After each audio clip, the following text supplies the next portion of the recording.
Record, share, open,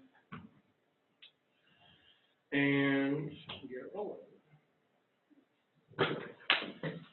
All right, everybody. I still haven't started grading your papers yet, so that's going to go down this weekend.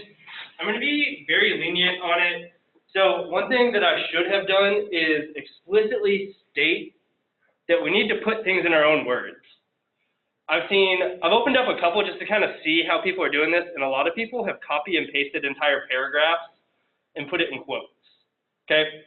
So that'll fly this time through, but when you write further college papers, don't do that, okay? Things need to go in your own words.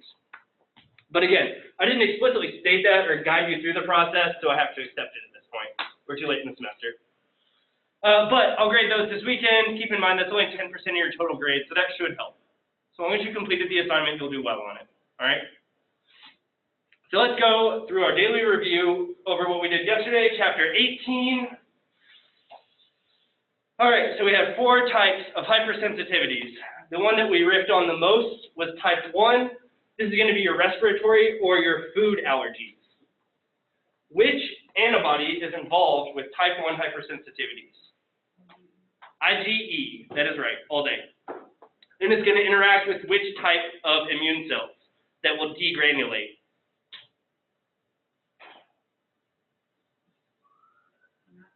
Correct, mast cells. So IgE will bind to a mast cell, and then we'll call that mast cell sensitized. If it has IgE on the outside of it, we'll call it sensitized. So what is it sensitized to? What? Nope. So histamine is one product that will be released during degranulation. So what will stimulate a sensitized mast cell? Yeah, the allergen. So some sort of an antigen that will be specific to the antibody.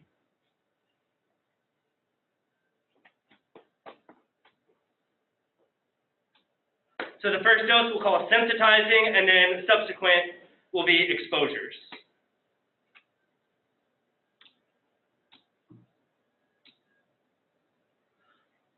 So after a mast cell is stimulated by the allergen, certain products will be released like histamine, leukotrienes, prostaglandins, and cytokines.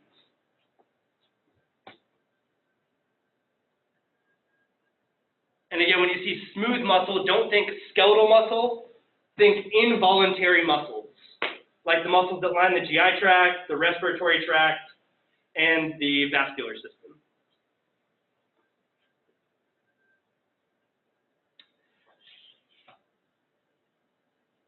And so atopic disorders, that just means a disorder where you're exposed to something that doesn't belong inside of you. So again, things like pollen, things like foreign antigens from shellfish, peanuts, etc.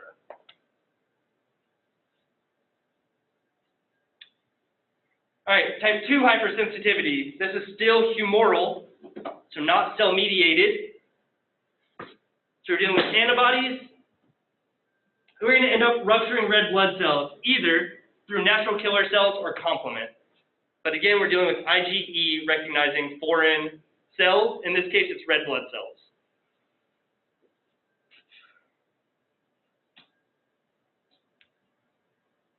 And one example of this is if an Rh negative woman has an Rh positive baby and then has another Rh positive baby, that baby might not survive as she mounts an immune response against that Rh group.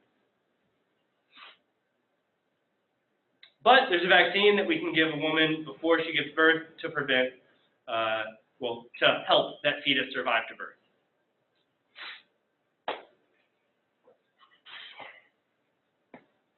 With type 3 hypersensitivities, we're looking at immune complexes, so antibody and antigen complexes. They're either going to form aggregates on the walls of blood vessels, where we'll have neutrophils come in and try to break these up. We'll end up with some vascular inflammation, or we can end up with clotting. So one example is serum sickness, and then in the Arthus phenomenon, that's where we get clotting, thromboses. So thrombosis is a fancy name for clotting. But again, that's the result of aggregates of antigen and antibody. All right, so all three of those were humorally associated. Type 4 hypersensitivity is cell-mediated. So with cell-mediated, we often think cytotoxic T cells. Here, just think Th1. So helper T cell subset 1. They're going to stimulate macrophages. And so the example they give is poison ivy. So after first exposure, you have some memory cells, and then upon subsequent exposure, you'll get a delayed response. I think it happens within a day or two after exposure.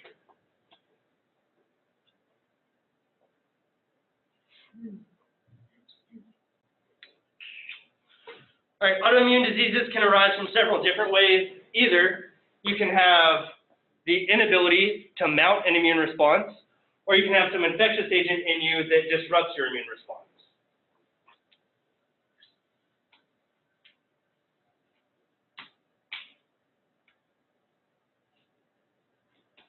All right, 4 types of transplants. Again, I'll say it, 4 types. Expect this as a multiple choice question. Something you might want to expect would be like, which is the least likely to be accepted or rejected? So, which is the most likely to be accepted? An autograft, because it's coming from you. An isograft, there's no reason this should be rejected because it's coming from an identical twin. You share the same DNA. So therefore, you should respond to this as you would an autograft. So these should both be accepted by the host. Allografts, this is coming from a relative that's not an identical twin, so a brother, sister, maybe a cousin in a last case resort. Might be accepted, might be rejected. Xenografts are coming from non-humans, like a pig. This is the least likely to be accepted, the most likely to be rejected.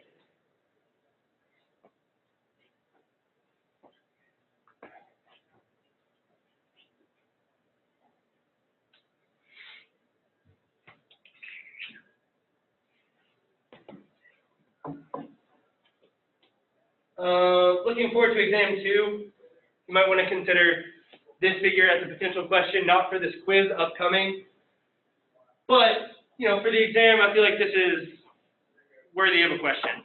So, 3 different diseases here, and I could say which of these would be the most severe. Okay?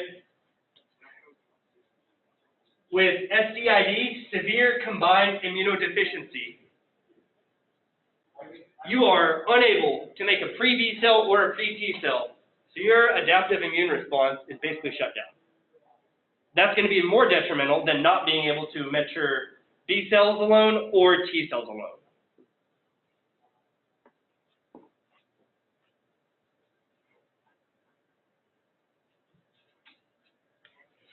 Something you should accept or expect for the quiz coming on Thursday would be maybe the difference between primary and secondary immunodeficiency. Primary, you're born with it. Secondary is acquired throughout life. I do want you to know that. So maybe like, which of the following examples represents a type 1, or pardon me, a primary immunodeficiency or a secondary? Anybody think of a primary example? What? So I'm not sure if asthma being primary, I know that it's secondary, but there could be some cases of congenital asthma as well. Okay, well in that case, then yeah, you have primaries, but it could also be secondary. The same could be said for like type 1 diabetes for primary. Right, so type 1 diabetes, people are not going to produce insulin. So genetically they're unable to. Type 2 diabetes, you become desensitized to insulin. But that has to do with sugar regulation, less so much about the immune system.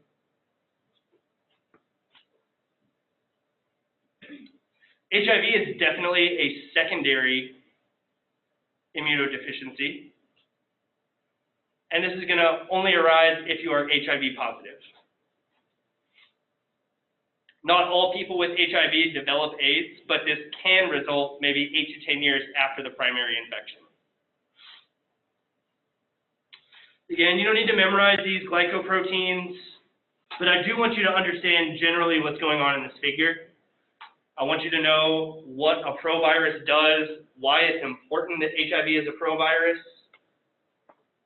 Somebody tell me the significance of HIV being a provirus. Why is that important as a strategy for this virus to replicate?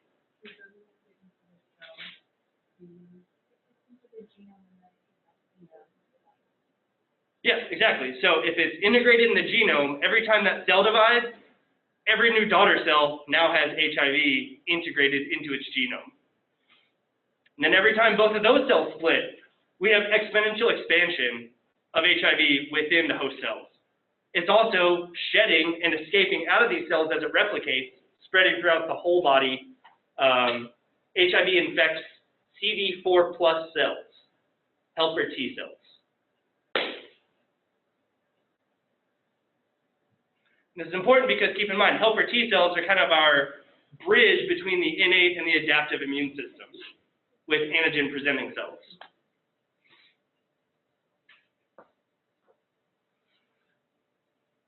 So after catching HIV, most people don't display symptoms, but over time, HIV levels will rise in the blood as CD4 plus cells, so your helper T cells, decline, and then maybe 8 to 10 years after the infection, somebody presents symptoms and we say that they have AIDS.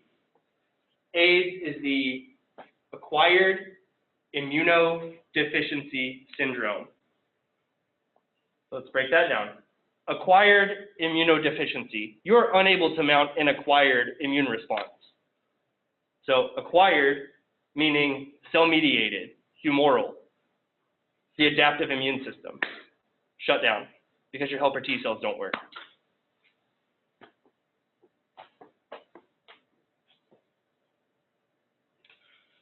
All right, questions about 18? It's pretty straightforward. Cool. All right, so now we're going to roll into our body systems. And I do have a general plan for this at the very end of today's lecture that we'll talk about. I decided I'm going to give you just every single opportunity under the sun to bump your grades up. So I cut out chapter 22, and we're going to do a review next Tuesday. Cool? All right, so we're going to do 19 today, talking about skin infections. You all will see this in the hospital, whether you're working with old patients, young patients, working in a dentist's office, you're going to see skin infections. And you're going to see these because skin is the largest organ in the body, and it's very visible. You don't need to know the biology, but on the outside of the skin is the epidermis. So epi means above, and then the dermis is going to be below that. In the epidermis, we have dendritic cells called Langerhans cells. These, again, will recognize and present foreign antigen. So we say it is an antigen-presenting cell. We have macrophages in the dermis that can be recruited should we need to destroy some sort of an invader, so a pathogen. Keep in mind that biofilms exist on the skin surface, and this is one adaptive strategy of bacteria to form these biofilms. All right, and then going down into the dermis, we have these sebaceous, or these oil glands. And they contain an oil called sebum. So sebum is what makes our hair and our skin nice and soft, but it also has a really low pH, so it's antimicrobial in that. Remember, bacteria have optimal pH, temperatures, oxygen requirements. They don't like this low pH.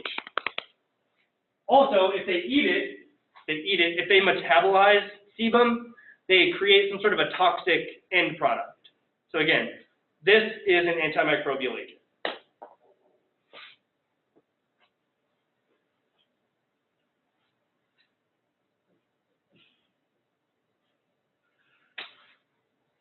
All right, so in these sebaceous sites, you're going to see primarily two genera. Genera is the plural of the word genus. Remember, with bacterial names, we have a genus and a species. So, in all cases, throughout all three major sites in the body, you're going to find staphylococcus. I want you to know that. So let's start next to that. Skin, staphylococcus. Staphylococci are adapted to high salt environments. Did you all do that in test? The mannitol salt agar by chance? MSA? No? If you would have done that, you would have seen that only, say, Staph aureus will grow in a high salt environment compared to something like E. coli. Keeping in mind that sweat has salt, it also has antimicrobial compounds. What is the one that we've talked about? Oh, that's one. Sebum. Yeah, what's the one we've talked about before today? Starts with an L. It's also found in tears. Lysozyme. Got it. All right, so sebaceous sites, all throughout the skin, we find staphylococcus. We're also going to find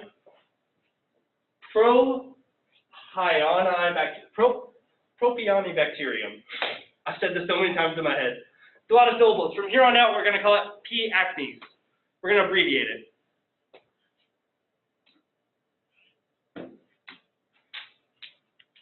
Oh, and by the way, sebaceous sites, think face and back.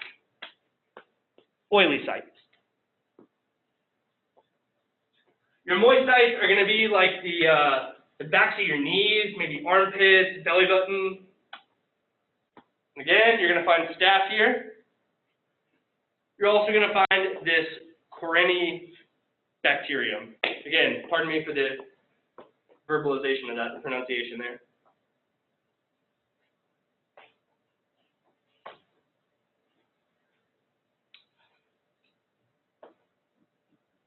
And in the dry sites, like the extremities, so say like your forearms or your thighs, your legs, you're going to find our resident staph. You might also see some more diversity here and see some gram-negatives. Keep in mind that Staphylococcus is a gram-positive organism. It's a round cell and forms clusters. What color would staph look in a gram stain? Purple. Right.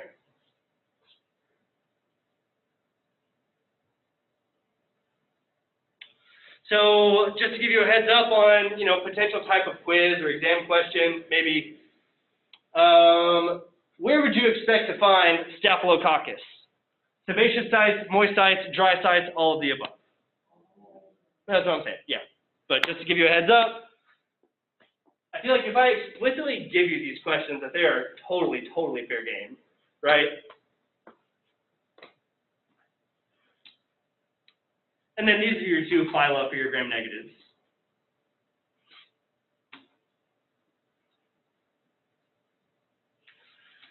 All right, all of us or somebody that we know has dealt with acne. This is the most common skin condition.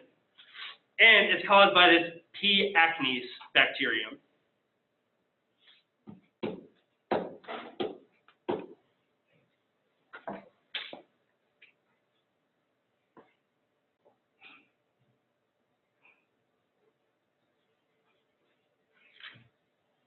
All right, so considering that we've all probably personally dealt with acne, let's talk about the different phenotypes.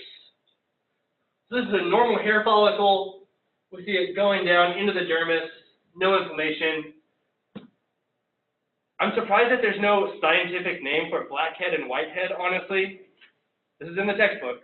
So a blackhead is where we have some trapped sebum, and then it doesn't close off this pore entirely, so you get dead skin cells that collect. They're dead, they end up looking kind of black. Okay?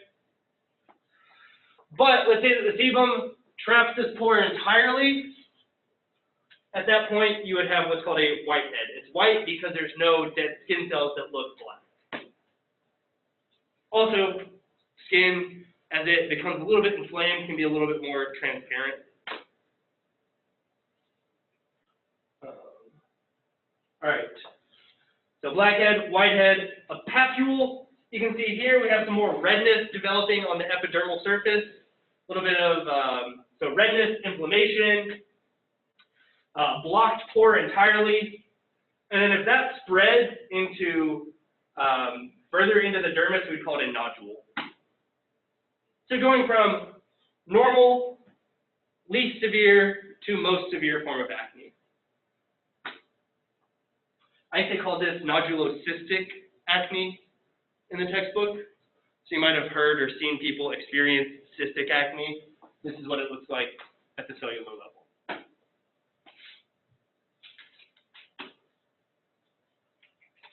And by the way, just on acne treatment, there's topical treatment. I don't know what people are using now, maybe hydrogen peroxide. But then there are also more dangerous systemic treatments like Accutane, which is a brand name. But I feel like that's been discontinued, hasn't it? No? No. Okay, I thought it was like. One of the main ones now that people use. Really? Yeah. I thought it was. I know 5 different people that are on it. Wow, I thought that was linked to cancer or something. It's really hard. Or bad on kidneys, liver. It takes about 3 months for it to regulate out in general. Because at first your skin gets really dry and like flake off if you touch it. Uh-huh. And it's very painful, like to the touch your skin. Wow. And then it starts to regulate out. Okay. I didn't know people were still taking that. The thing with it is if you get pregnant on it, it's really bad. Yeah. Yeah. Like, you'll have complications like stillbirth maybe, or what? No, like really bad birth defects, like worse than ever. Oh. So like when you're on it, like every month you have to take a pregnancy test. Oh, okay. Wow, that's really serious. Yeah. That's what I was gonna say. My friend in high school, she was on it, and every like month, I think you had to go into the doctor's office and have a pregnancy test done to make sure you weren't pregnant. Wow. That's serious. But I'm glad that they're doing that for the safety, the well-being of a potential child. So it's good to know. I'm glad I learned something today. All right, so we talked about the difference between acute and chronic illnesses. When you think chronic skin conditions, think people who are elderly, people who are disabled, people who are overweight. They're laying in bed all the time and they get these pressure sores or bed sores. So that's due to their predisposition of lying in bed all the time.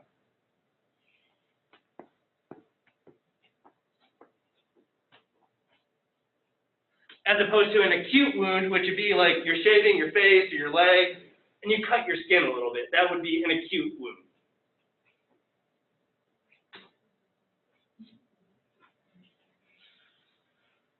All right, so we talked about staph. They're everywhere, so this is going to be the most common pathogen for skin infections. Well, I say that P. acnes is going to be the most common because acne is the most common, but you're going to see staph all day in the hospital. And so these can form these raised, pus-filled abscesses.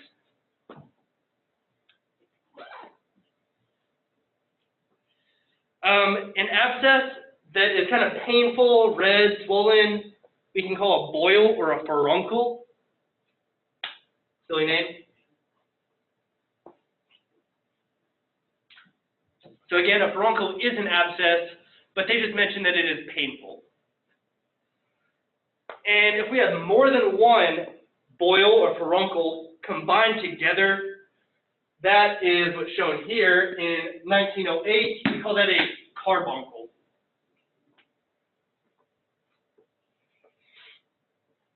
So again, this is like a collection of boils. Probably does not feel very good. We'll see an image of impetigo on this next slide. This is where you end up with these thin blisters that you get like a yellowish fluid that leaks out and it'll crust over, but then it'll heal. But again, you have something oozing out and then crusting, it's probably not very comfortable or socially appealing, right? Again, I'll show you that on the next slide.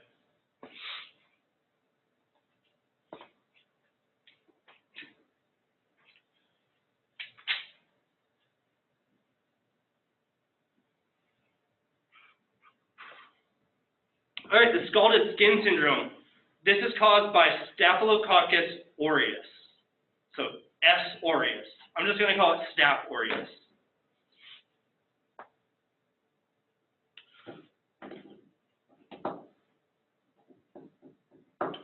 So Staph aureus is going to release these exotoxins into the skin, and it gives it this kind of like sandpapery look to it. It'll crack. It's not very comfortable. But again, Staph aureus, exotoxin. Or we can have toxic shock syndrome. So this can result from improper tampon use. It can even result from things like getting a tattoo, which I didn't know about. And so the idea here is that you have these sort of super antigens that cause a cytokine storm, like we hear about with this COVID-19 pandemic. And there's a nice set of tables in your textbook to just kind of organize all these diseases that we've talked about with their symptoms, just to give you a heads up. All right, so whenever you think streptococcal diseases, you're going to come across group A and group B. Group A are the ones that we should be worried about. Or not worried about, that we should pay close attention to as we approach working in a healthcare setting.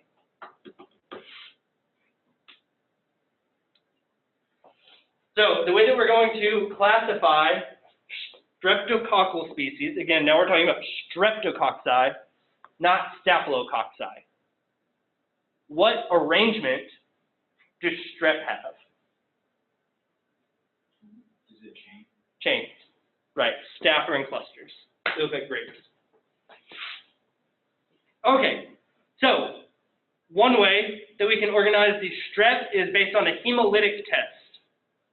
Hemolysis is the rupturing of red blood cells, so we're going to take an agar dish, so a petri dish with agar, and put blood in it.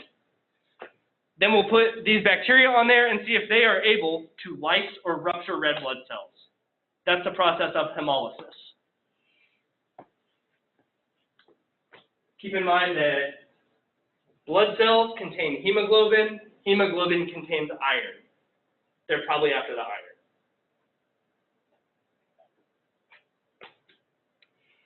And so we can have alpha or beta hemolytic strains. The way that's going to look is in your book. Let's see, what figure is that, Sabrina? 1910. So on page 646, figure 1910, you can see what an alpha and beta hemolytic strain is going to look like on blood agar. So the alpha hemolytic strains are going to do some impartial red blood cell hemolysis. And so you're going to see kind of like a green outline. So some partial red blood cell rupturing. The beta hemolytic strains, they will do complete lysis. So you're going to end up with a clearing zone. You're not going to see red, it's going to look more transparent. So those are your beta strains. And then we can also look at the cell wall, so the sugars on the cell wall, and organize these according to group A or group B. We're going to focus on group A, which is why I have it bolded at the top here, because that's really what our focus is. And so what are some diseases from group A strep? Strep throat. So streptococcal pharyngitis, the pharynx is here in the throat region.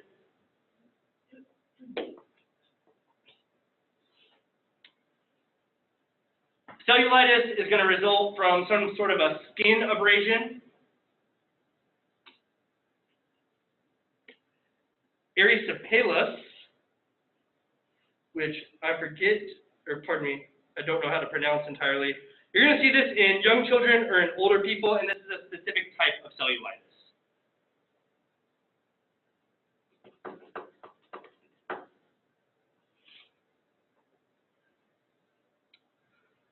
We can have streptococcal toxic shock syndrome. So again, it's kind of like hyperinflammatory cytokine response. Or like in this really terrible image here, necrotizing fasciitis, where bacteria eat muscle and the surrounding fascia, the connective tissue. I had trouble looking at all these images, and that's why I'm not a doctor. I couldn't deal with this every day. More power to you all for being nurses, by the way.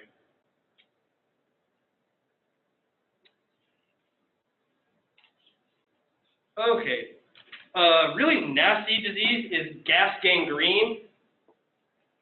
And so that's shown here in 1913.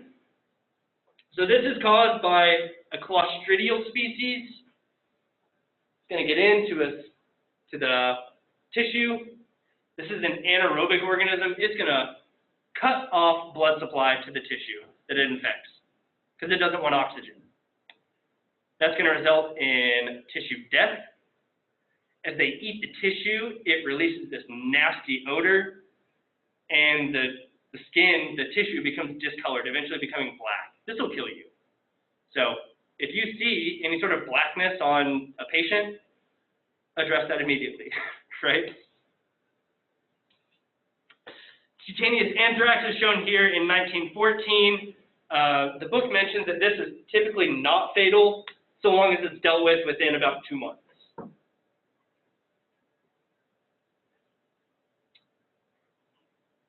And we have wound cellulitis. The book has, again, this really nasty image that I don't think we have shown. And so this is where somebody's like a burn victim. So imagine just skin missing, and then there's a margin, right, where you have your healthy skin meeting with the burnt skin that isn't there anymore, maybe. So now your resident microbiota can get into that burn wound because we have we have bacteria everywhere. So they can get into a burn wound. That would be wound cellulitis.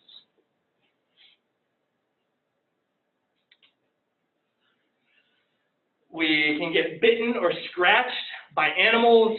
They have bacteria everywhere too, on their fingernails, on their teeth. And so we can get diseases from cats or from rats, for example.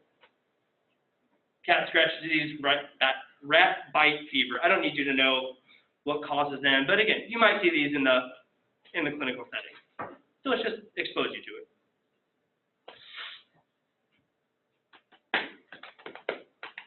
All right, how are we feeling? Questions so far? Feeling good? Okay, so let me just step back and ask, how do you all feel talking about this stuff? You all seem like you're following and you're doing good. Yeah? Okay, cool. So what that says to me is that at least you all in here have built the foundation. You all have done the hard part, right? Now we're using all the stuff that we've learned to just talk about it and have a discussion, right? So do you all feel more comfortable going into exam 2 than you did exam 1? Yeah? Okay, maybe. We got a week. Okay, regarding these herpes viruses, I don't need you to memorize these different genera and the viruses that belong to each of them. That seems a little bit excessive, so I'm not going to make you do that. But I do want you to understand, or I want you to be able to recognize a disease with the virus. That's what I want you to know. So we're talking about human herpes viruses.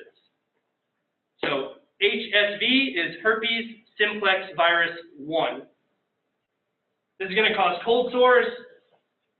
90% of adults have herpes simplex 1.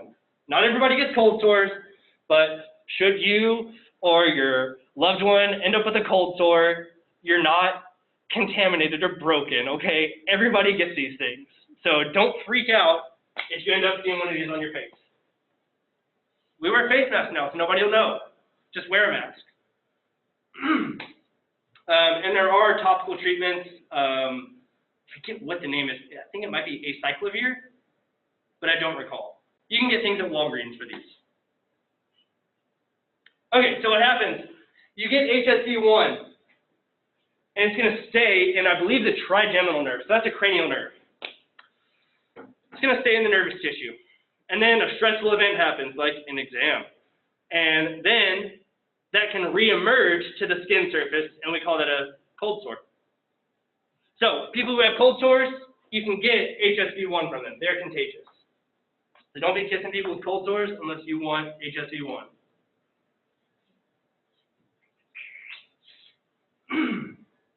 Chickenpox, look at this sad little boy. So I was, young when this vaccine was developed, so I have the vaccine for chickenpox. Again, due to HIPAA, I can't ask you all if you have had it, but you all probably know people who have the chickenpox vaccine. And it worked. I never developed chickenpox. So chickenpox is caused by varicella zoster virus, VZV.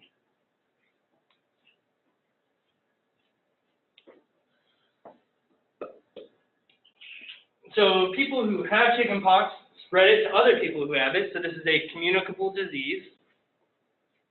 So either by respiratory droplets or by touching somebody who is actively infected, displaying symptoms, it'll get transmitted. So places like daycares, this is going to run wild through it. At home, if one kid gets it, it's probably going to spread to all of them. And so it's itchy, you get these fluid-filled vesicles, they can break open and transmit the disease, the virus, to other individuals.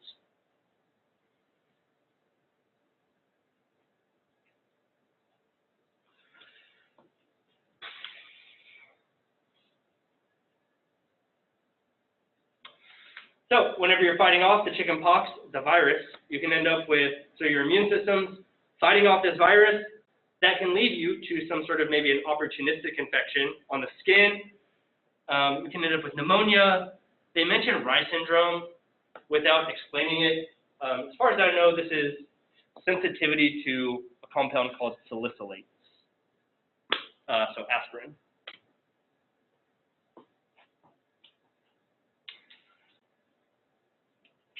Shingles is, you can think of this as the adult form of chickenpox. So only if you've had chickenpox will you have shingles. So the story goes. See what happens when I get old. So this is a reemergence of the varicella zoster virus later into adulthood. It can happen more than once even. And so again, you're going to see this in your older people, maybe in immunocompromised patients. So I'm not sure if shingles comes up in pregnant women. I'm not sure if shingles comes up in AIDS patients, but I would expect it to.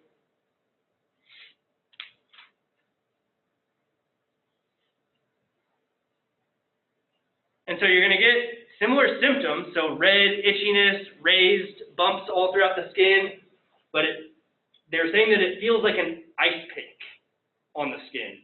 And then even after these bumps go away, you can still be left with some sort of neuralgia or nervous damage after, as they say, post-herpetic neuralgia. So that's after the herpes is healed, you still end up with some sort of a nervous disorder where you can feel pain. And it can happen more than once. So, again, I'm really glad I have the vaccine because I don't want to be dealing with this when I'm 65. Chickenpox in order to get it?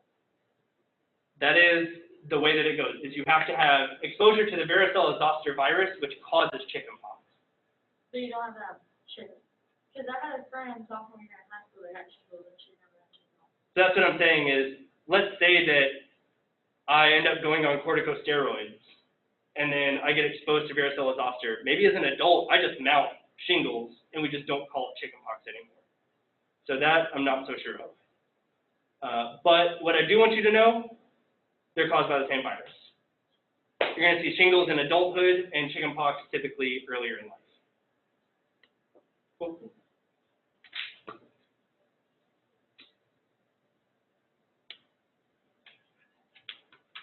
Rhodiola infantum is where little babies can get high fever, a rash. This is caused by herpes virus 6, so HHV6. Spread by respiratory droplets and saliva.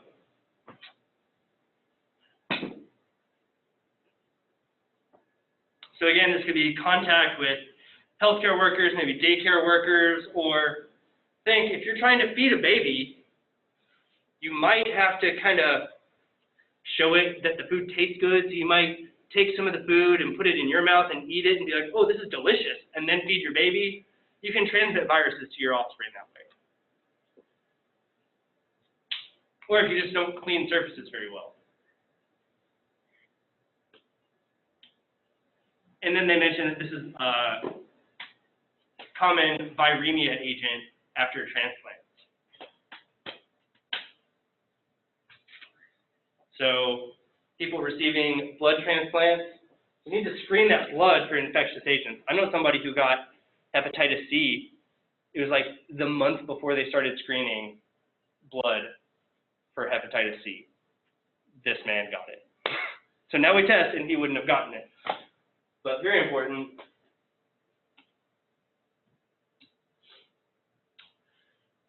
All right, so we've heard about measles, highly contagious virus, spread through respiratory droplets, and people are going to present these Koplik spots. So they're going to be raised with a little white spot in the middle of them, an oral lesion. It's going to show up early. And people get these raised bumps starting at the hairline and spreading down throughout the entire body.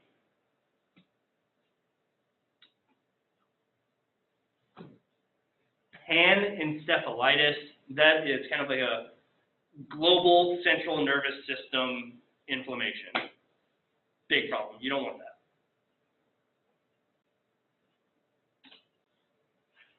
So we give a single dose of the measles, mumps, rubella vaccine in children to help prevent them from getting measles.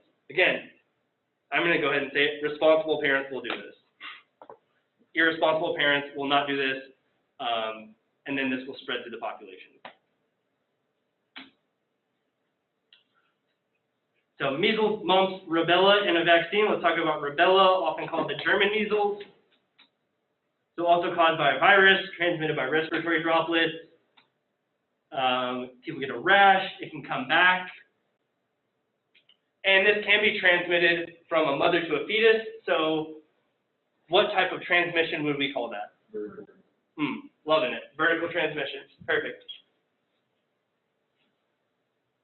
And so should a child be born with this, they can have ear, heart, or eye defects.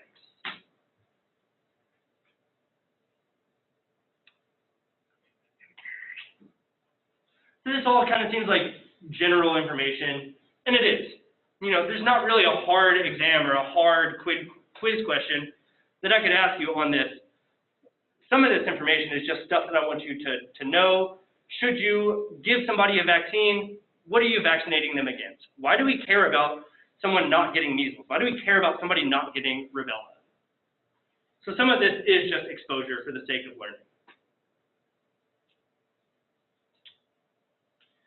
Fifth disease, this is caused by a virus belonging to the parvoviridae. So you all heard of dog and cats getting parvovirus. This is different.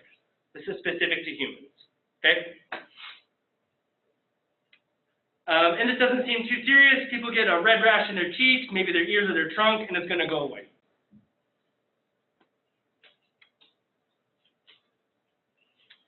And so that's in kids. In adults, you can end up with some sort of systemic inflammation similar to rheumatoid arthritis.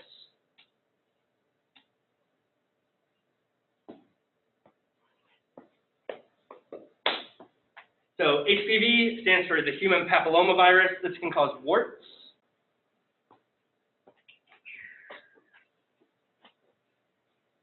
So when we get them on the feet, we call that a plantar wart. So you can either get this from people or infected objects. What do we call a contaminated object that can spread a pathogen or some sort of infectious agent? Oh my, got it. Jump.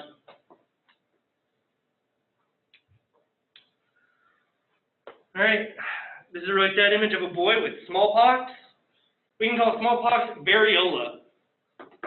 So as I was preparing this morning, I thought back to chapter 1 when we first started this course. Do you all remember the earliest vaccine that was produced? It's for smallpox, right? And do you remember the name that Chinese medicine gave to grinding up a scab and then inhaling it as an early form of vaccination. They called it variolation. And so here we have variola, kind of like putting it all together, right? So variolation was the first vaccine developed. I believe that was Edward Jenner developed that vaccine. So as you can see, people get these papules, so these raised portions on the skin. They can have fluid-filled vesicles. Those can become full of pus and rupture and become these kind of deep pockets called pox.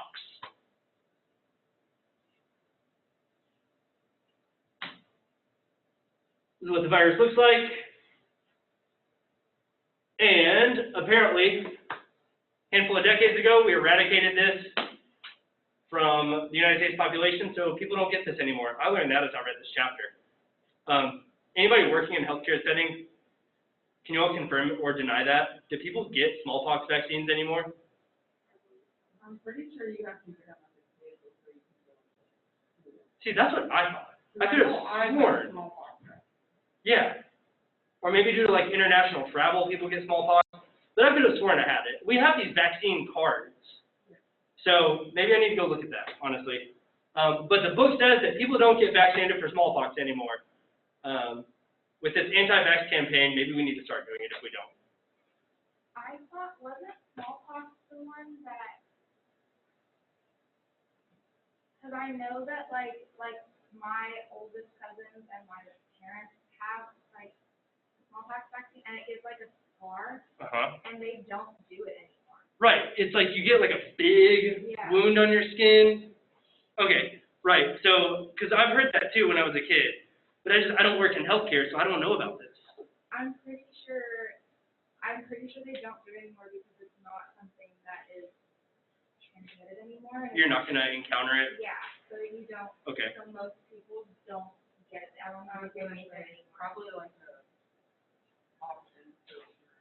Okay. I don't even think it is because I don't think that it's something that people get anymore. And so that's just in the United States. Let's keep that in mind.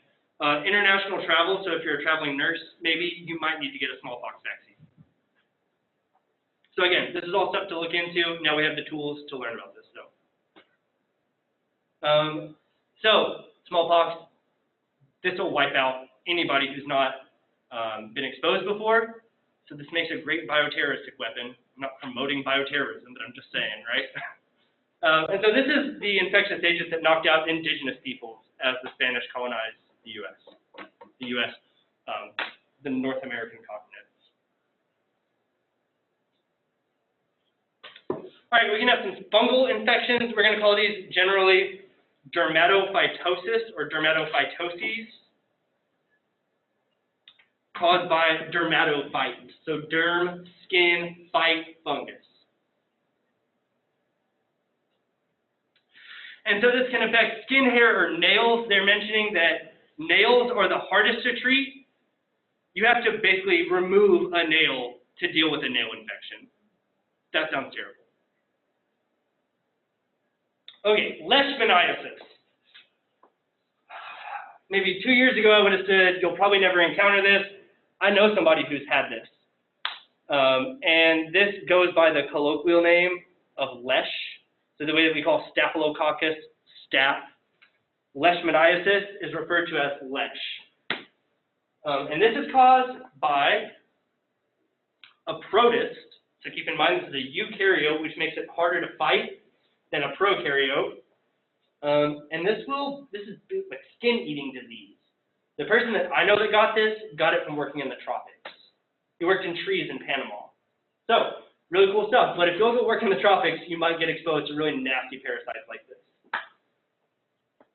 And this is spread by little flies, sand flies. So we'd call it a zoonotic disease.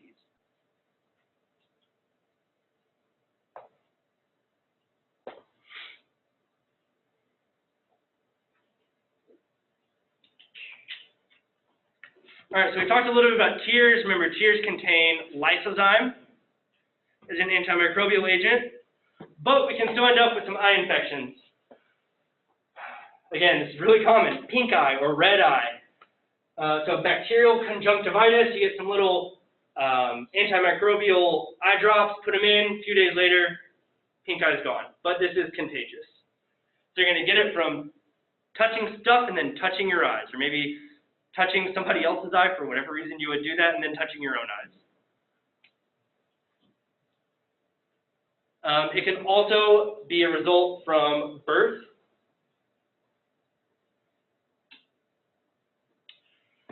Trachoma is caused by chlamydia, trachomatis. So again, touching objects and then touching your eyes. You end up with a bacterial infection, chlamydia infection, called trachoma.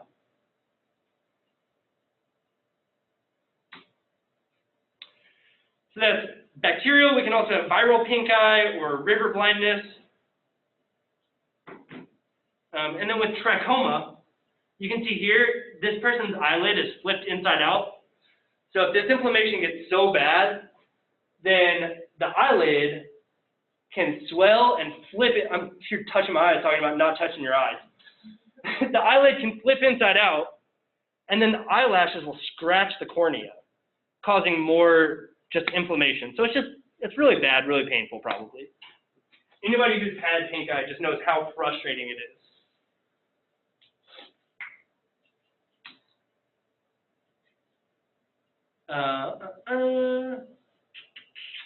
So keratitis can result from trauma to the eye, so keratinization of the eye.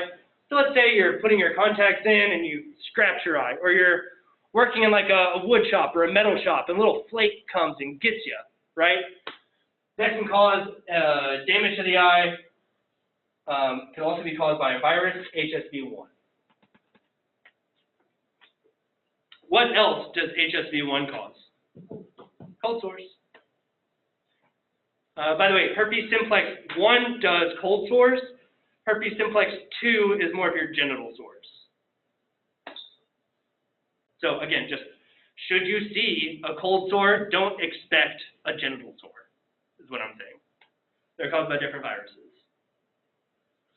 And so again, here's your nice summary of eye diseases. And then, so you have tables throughout the book. Specifically on page like 651, there's table 2.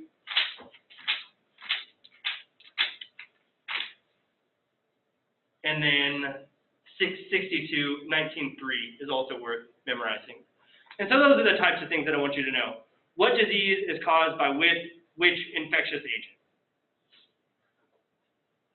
Okay, so tomorrow we're going to do chapter 20. Let's do chapter 20. I believe that is respiratory.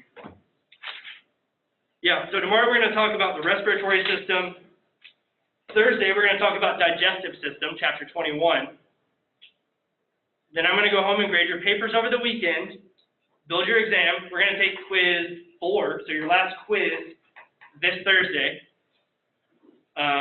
Let's say that is going to cover 17 through 20. Okay, so what we cover on Thursday won't be on the quiz, but it'll be on exam 2. You'll come in Monday, we're going to skip chapter 22.